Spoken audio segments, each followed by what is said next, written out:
Bismillahirrahmanirrahim. Assalamualaikum warahmatullahi wabarakatuh. Alhamdulillah wassalatu wassalamu ala Rasulillah wa ala alihi wa ashabihi wa man walah. Kaum muslimin yang dimuliakan oleh Allah Subhanahu wa taala, kita akan melanjutkan pembahasan kita dari kitab fikih ya.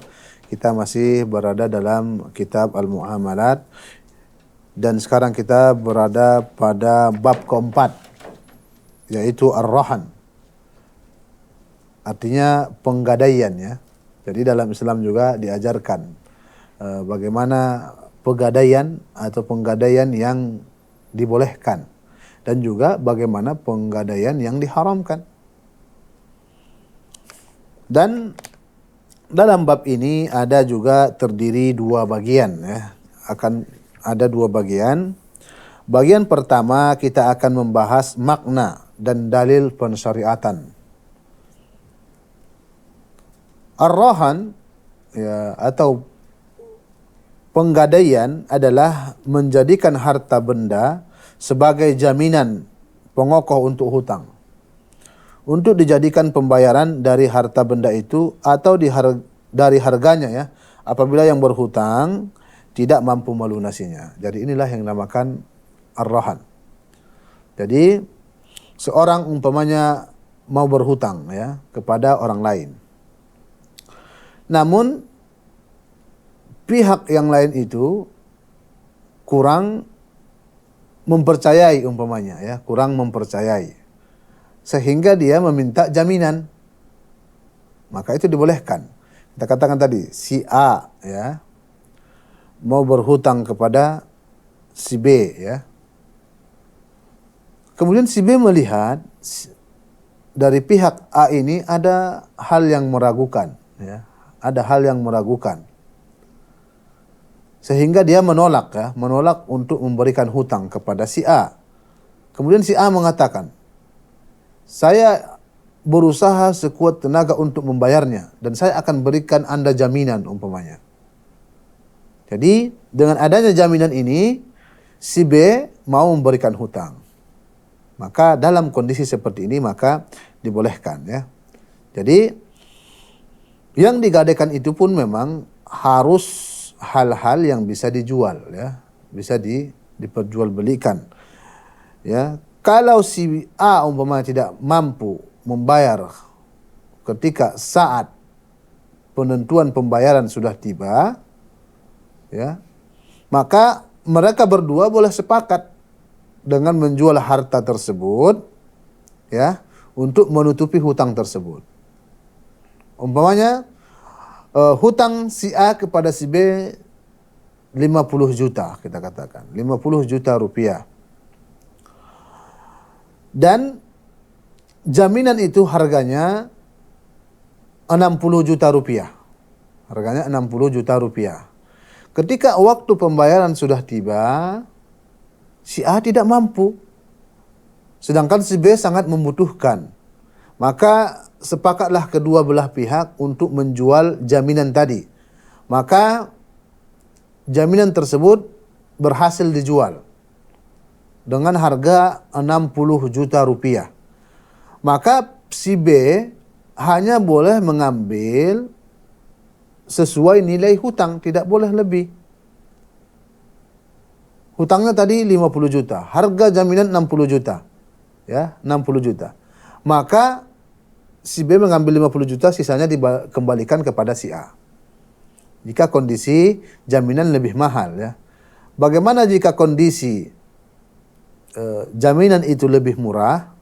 Seperti jaminannya umpamanya harganya hanya 40 juta, hutang 50 juta. Maka kondisi seperti ini, jika mereka sudah sepakat dijual, maka semua harta itu kembali kepada si A. Dan maksudnya kembali kepada si B ya, hasil penjualannya 40 juta. Dan si A tetap berhutang 10 juta rupiah. Jadi inilah bentuk dari transaksi rahan ini, pegadaian. Kemudian dasar dalam pensyariatan rahan atau penggadaian adalah firman Allah Subhanahu wa taala. Jadi dasarnya adalah firman Allah. dalam surah Al-Baqarah ayat 283. Allah Subhanahu wa taala berfirman, A'udzu billahi minasyaitonir rajim. Wa in kuntum ala safar, ya. Wa lam tajidu katiban farihanum maqbudah. Jika kalian dalam perjalanan jauh, ya, dan bermuamalah tidak secara tunai. Tidak secara tunai, sedangkan kalian tidak memperoleh seorang penulis, maka hendaklah ada barang jaminan yang dipegang oleh pihak yang memberi piutang. Jelas. Terutama seorang itu dalam perjalanan, dia bukan dalam kotanya, ya. Dia mau meminjamkan uang kepada orang lain atau meminjam uang kepada orang lain, dan mereka tidak menemukan seorang saksi ataupun seorang penulis, maka ada jaminan, itu akan lebih aman, ya, akan lebih aman, karena memang syariat kita salah satunya adalah menjaga harta, ya. Maqasid syariah menjaga harta, dan di antara penjagaan harta kita, ketika ada orang lain berhutang, kita minta jaminan, ya, kita minta jaminan. Di sini muallif menjelaskannya, pembatasan dengan safar, perjalanan jauh, dalam ayat tersebut disebutkan dalam konteks kebiasaan umum. Itu hanya kebiasaan. Walaupun seorang tidak dalam keadaan safar, boleh dia meminta jaminan kepada orang lain, ya. Maka tidak ada mafhum mukhalafahnya, ya, pemahaman kebalikannya.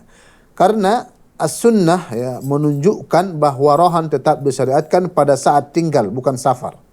Maksudnya hadis menjelaskan tentang ini.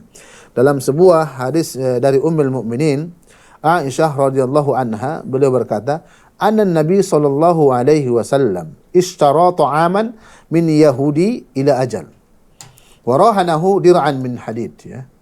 Rasulullah sallallahu alaihi wasallam membeli bahan makanan dari seorang laki-laki Yahudi dengan pembayaran ditangguhkan sampai waktu yang ditentukan. Dan beliau menggadaikan kepadanya sebuah baju besi. Jadi jelas Rasulullah membeli bahan makanan, namun Rasulullah belum bayar, ditangguhkan. Berarti itu berhutang, ya. Berhutang. Namun Rasulullah memberikan jaminan baju besinya. Maka ini dibolehkan. Dan hadis ini adalah hadis yang diriwayatkan oleh Al-Imam Bukhari dan juga Al-Imam Muslim. Al-Imam Bukhari nomor 2068 dan Imam Muslim nomor 1603. Dan dua dalil yang kita bacakan tadi dari Al-Quran dan juga dari hadis menjelaskan, ya, bahwasanya memberikan jaminan untuk hutang itu dibolehkan, atau mensyaratkan jaminan untuk berhutang orang lain kepada kita itu dibolehkan, karena itu adalah penguat dan pengkokoh atas terjaganya harta kita. Terjaganya harta kita. Jadi kaum muslimin yang dimuliakan oleh Allah Subhanahu wa taala, ini bagian pertama, ya, makna dan juga dalil pensyariatannya. Kita telah memahami artinya dan juga telah mendengar dan juga mengetahui dalil pensyariatan penggadaian ini.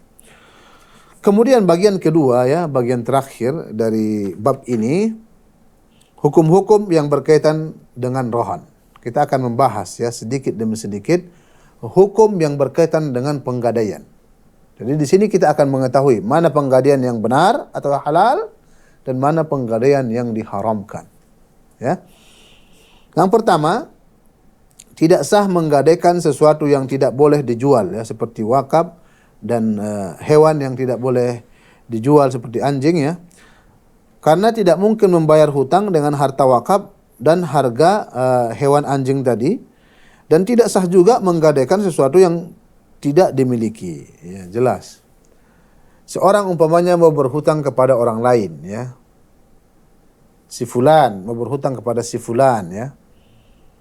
Kemudian diminta jaminan, ada syaratnya harus ada jaminan. Namun si fulan ini membawa jaminan harta wakaf atau tanah wakaf umpamanya. Maka ini tidak dibenarkan karena ini bukan milik dia. Karena wakaf itu adalah miliknya kaum muslimin. Ya, maka tidak boleh. Ada seorang mungkin punya hewan anjing mungkin, ya. Anjing yang mewah, harganya mahal umpamanya.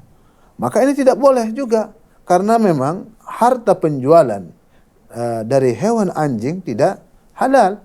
Maka tidak boleh dijadikan sebagai jaminan. Ya, hewan apa saja yang haram, ya.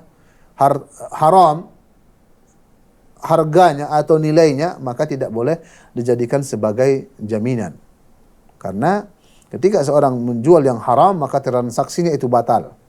Seorang menjadikan jaminan umpamanya khamar, minuman keras, walaupun harganya mahal, maka tidak benar. Ya, karena harganya itu adalah harga yang haram, maka tidak boleh dijadikan sebagai jaminan. Kemudian yang kedua, disyaratkan mengetahui kadar, jenis dan juga sifat gadai. Jadi kedua belah pihak memang harus mengetahui kadarnya.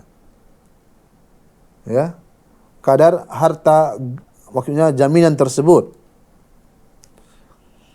Jika jaminannya adalah emas, ya. Jaminannya adalah emas, kita harus tahu berapa gram emasnya. Sama-sama diketahui pihak A dan pihak B. Maka umpamanya kadarnya kita katakan 20 gram umpamanya, ya. 20 gram jelas kita ketahui. Kemudian juga jenisnya. Jika dia emas umpamanya, emas apa? Apakah emas London atau sejenisnya? Harus memang diketahui. Ya, harus diketahui. Dan juga sifat gadai, ya, harus kita ketahui sifat gadainya bagaimana, ya. Harus sama-sama mengetahui. Jadi jenisnya, kadarnya harus betul-betul diselesaikan pada saat mereka membuat kesepakatan satu sama lain, ya. Agar tidak terjadi nanti percekcokan atau perselisihan ketika terjadi pembayaran seperti itu, ya. Kemudian yang ketiga, hendaknya status orang yang menggadaikan adalah orang yang boleh bertindak. Apa maknanya, ya? Berwenang mengurus harta. Pemilik barang gadaian atau pihak yang diberi izin untuk menggadaikannya memang orang yang berwenang. Dia harus orang dewasa, jadi tidak boleh anak-anak. Ya. Anak-anak tidak boleh. Walaupun dia orang kaya. Ya, walaupun dia orang kaya. Dan juga orang gila, tidak boleh karena dia tidak memiliki wewenang untuk hartanya. Ya. Tidak memiliki wewenang untuk itu, ya. Maka memang harus betul-betul adalah status orang yang menggadaikan adalah orang yang boleh bertindak. Boleh bertindak seperti itu. Dia berikan gadainya, ya, berupa tanah umpamanya, namun dia harus orang dewasa, berakal, tidak boleh orang kecil, ya, yang belum dewasa, dan juga bukan orang gila seperti itu.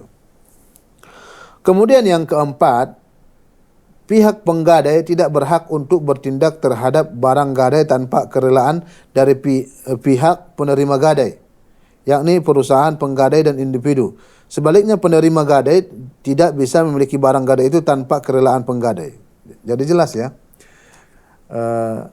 Yang bertindak di sini penggadai tidak berhak untuk bertindak terhadap barang gadai tanpa kerelaan dari pihak penerima gadai. Jelas. Si A memberikan gadai, dia tidak memiliki hak untuk itu, menggadai itu, ya. Dan juga sebaliknya penerima gadai tidak bisa memiliki barang gadai itu, ya, tidak bisa dia miliki barang ini, ya, karena secara hukum itu bukan punya dia, punya yang ini, punya si A, ya.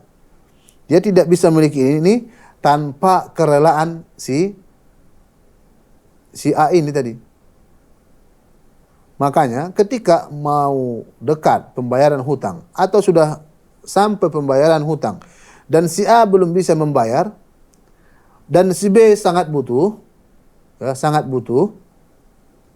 dia harus mendatangi si A dulu dan sepakat untuk menjual harta jaminan tadi untuk melunasi hutang tadi. Jadi tidak bisa dia sepihak, ya. Tidak bisa sepihak menjualnya. Harus berdasarkan keridhaan dan kerelaan si A tadi. Ya, jelas, ya. Jadi memang harus ridho seperti itu. Karena memang secara nyata harta jaminan itu adalah miliknya si A, bukan miliknya si B. Walaupun si B ini memegang jaminan tersebut berdasarkan permintaan hutang dari si A. Kemudian yang kelima, penerima gadai tidak boleh memanfaatkan barang gadai. Ya.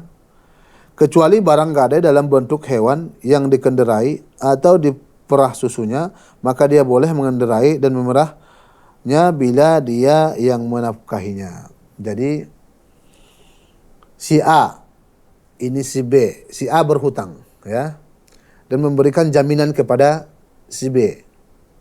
Jadi si B ini tidak boleh menggunakan atau mengambil manfaat dari barang gadai ini.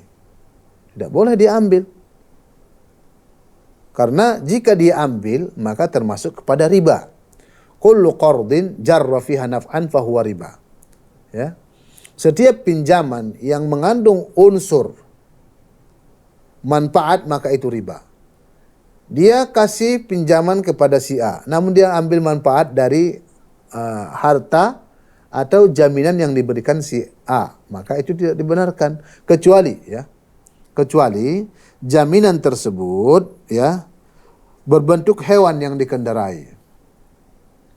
Berbentuk hewan yang dikendarai atau kendaraan, umpamanya mobil ya sebagai jaminan mobil. Jaminan mobil, karena yang memegang mobil itu adalah si B. Karena dia yang mengisi minyaknya dan sebagainya, maka boleh dia pakai.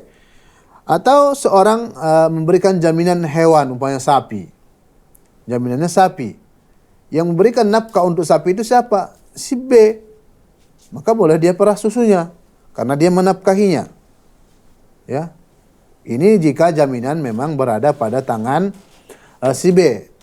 Beda halnya kalau jaminan itu tetap mungkin berada pada si A, ya. Namun ada nota kesepakatan yang tertulis dalam sebuah kertas yang secara hukum itu kuat. Maka si B tidak boleh memanfaatkannya karena memang yang menafkahi masih si A seperti itu. Namun itu jarang, biasanya barang jaminan itu dipegang oleh yang memberi hutang ya, itu si B. Ya, jika kondisinya seperti ini, maka dia boleh memerah susunya karena dia yang memberikan makan untuk sapi, ya, mencarikan rumputnya. Sama dengan halnya kendaraan. Jika jaminannya kendaraan, umpamanya sepeda motor. Perawatan sepeda motor itu selama berada di tangannya, dia yang merawat, dia yang mengisi minyaknya, mengisi bensinnya, mengganti olinya, maka boleh dia ambil manfaat, boleh dia pakai seperti itu, ya. Kemudian yang keenam ya, yang terakhir, barang gadai adalah amanat di tangan penerima gadai. Jadi barang itu adalah amanah, memang harus dijaga. Dia tidak bertanggung jawab terhadapnya kecuali dengan sebab melakukan tindak pelanggaran.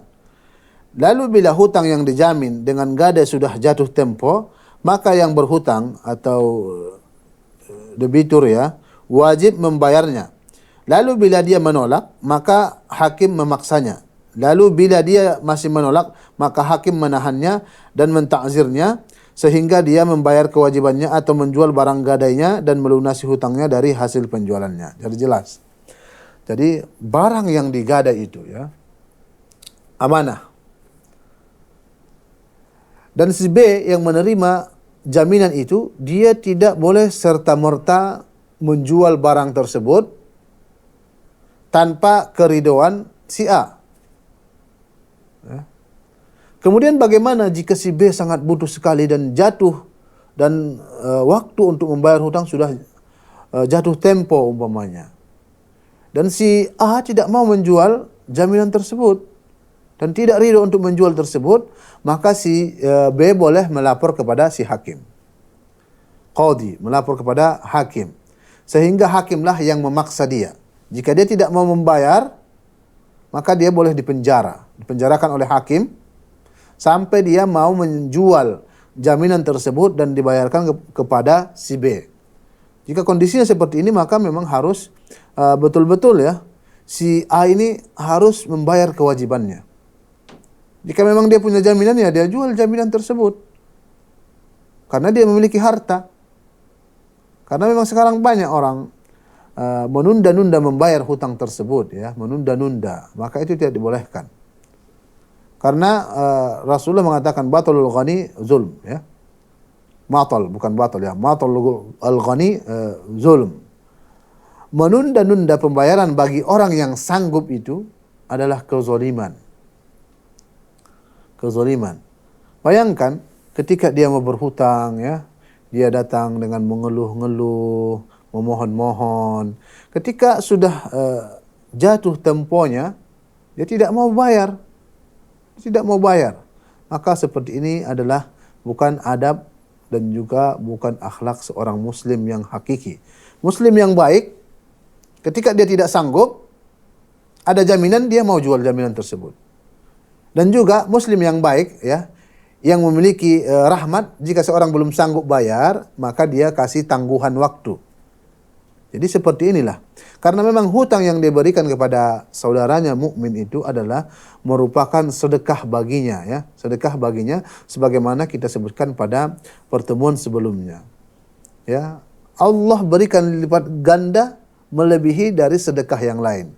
Sedekah itu hanya diberi 10 kali lipat. Adapun hutang diberi 18 kali lipat, seperti itu.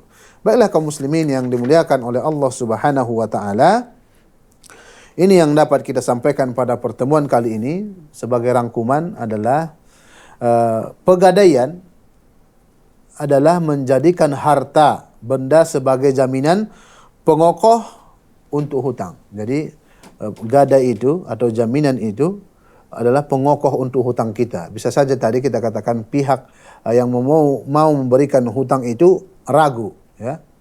Ragu, maka dia minta jaminan. Atau sebaliknya, dia tidak memiliki saksi atau tidak mampu untuk menulis hutang. Tidak bisa dia menulis hutang karena dia orang yang mungkin buta huruf atau sebagainya, ya. Maka dia minta jaminan seperti itu. Maka itu dibolehkan. Dan jaminan ini, ya, penggadaian ini disyariatkan dalam Islam. Disyariatkan, dibolehkan. Karena dengan adanya arahan ini, dengan adanya penggadaian ini, maka akan menjaga harta seorang muslim. Ya. Dan juga akan menguatkan niat orang yang berhutang itu untuk membayar. Karena dia memberikan jaminan. Seperti itu. Dan hukum-hukum yang berkaitan tentang arahan ini telah kita sampaikan tadi. Dia adalah harta yang memang boleh dijual. Ya. Setiap harta yang boleh dijual boleh dijadikan jaminan. Itu kaidah. Jadi setiap harta yang boleh dijual itu boleh dijadikan jaminan. Berarti kebalikannya, setiap harta yang tidak boleh dijual tidak boleh dijadikan sebagai jaminan. Seperti yang kita katakan tadi, khamar itu tidak boleh dijual beli, maka tidak boleh dijadikan jaminan. Tanah wakaf itu bukan milik dia. Karena tidak boleh kita menjual sesuatu yang bukan milik kita, maka tidak boleh dijadikan jaminan, ya. Dan juga hal-hal yang lain, ya, yang telah kita bahas pada pembahasan yang tadi. Mungkin ini yang dapat saya sampaikan. Aqulu qouli hadza wa astaghfirullah li wa lakum wa lisairil muslimin fastaghfiruhu innahu huwal ghafurur rahim. Assalamualaikum warahmatullahi wabarakatuh.